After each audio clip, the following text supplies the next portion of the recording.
C'est une déchetterie d'un nouveau genre, devenu le passage obligé de tous les jardiniers de la région.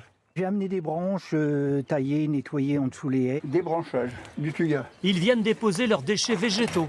C'est mon baptême, oui monsieur. Mais je trouve que c'est une excellente idée. Jardiniers du dimanche ou professionnels aguerris, la végéterie est gratuite et ouverte à tout le monde. Bonjour madame. À condition de respecter quelques règles de base. Donc vous séparez tout ce qui est rigide pour être broyé et puis tout ce qui est reste du jardin. Denis est à la manœuvre depuis l'ouverture au mois d'avril. Broyage des déchets, conseils aux particuliers. On peut même trouver des ustensiles de jardin déposés par des visiteurs, des pots de fleurs ou ces bambous. Gratuits, eux aussi. C'est la 4e végéterie publique ouverte en Vendée ces derniers mois. Le concept se développe dans tout le pays avec un seul objectif. Tout ce qui rentre ici, le but c'est que ça ressorte d'une manière valorisée.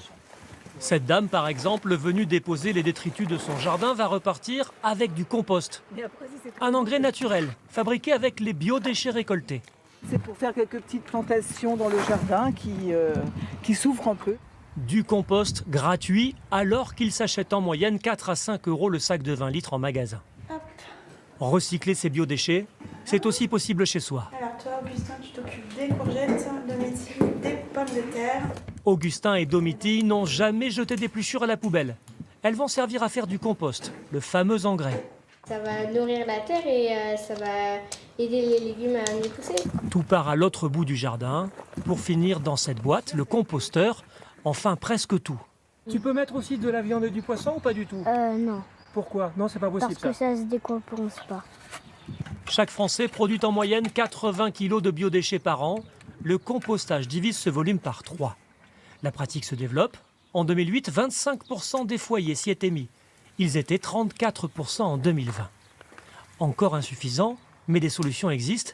À partir du 1er janvier, les communes auront même l'obligation d'en proposer une à chaque foyer. Elles sont déjà en place dans certaines résidences en milieu urbain. On peut aussi composter dans l'espace public, comme dans ce jardin à Fontenay-le-Comte. Les conteneurs gérés par une association se trouvent à quelques mètres du bac à sable des enfants. Ce monsieur l'utilise régulièrement depuis 3 ans.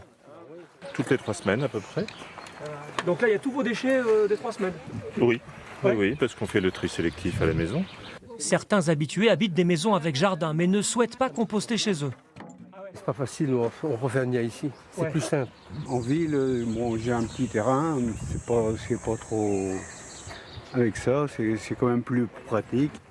Et comme à la végéterie, on peut aussi repartir avec son compost, gratuit ou presque. La participation est de 5 € par an.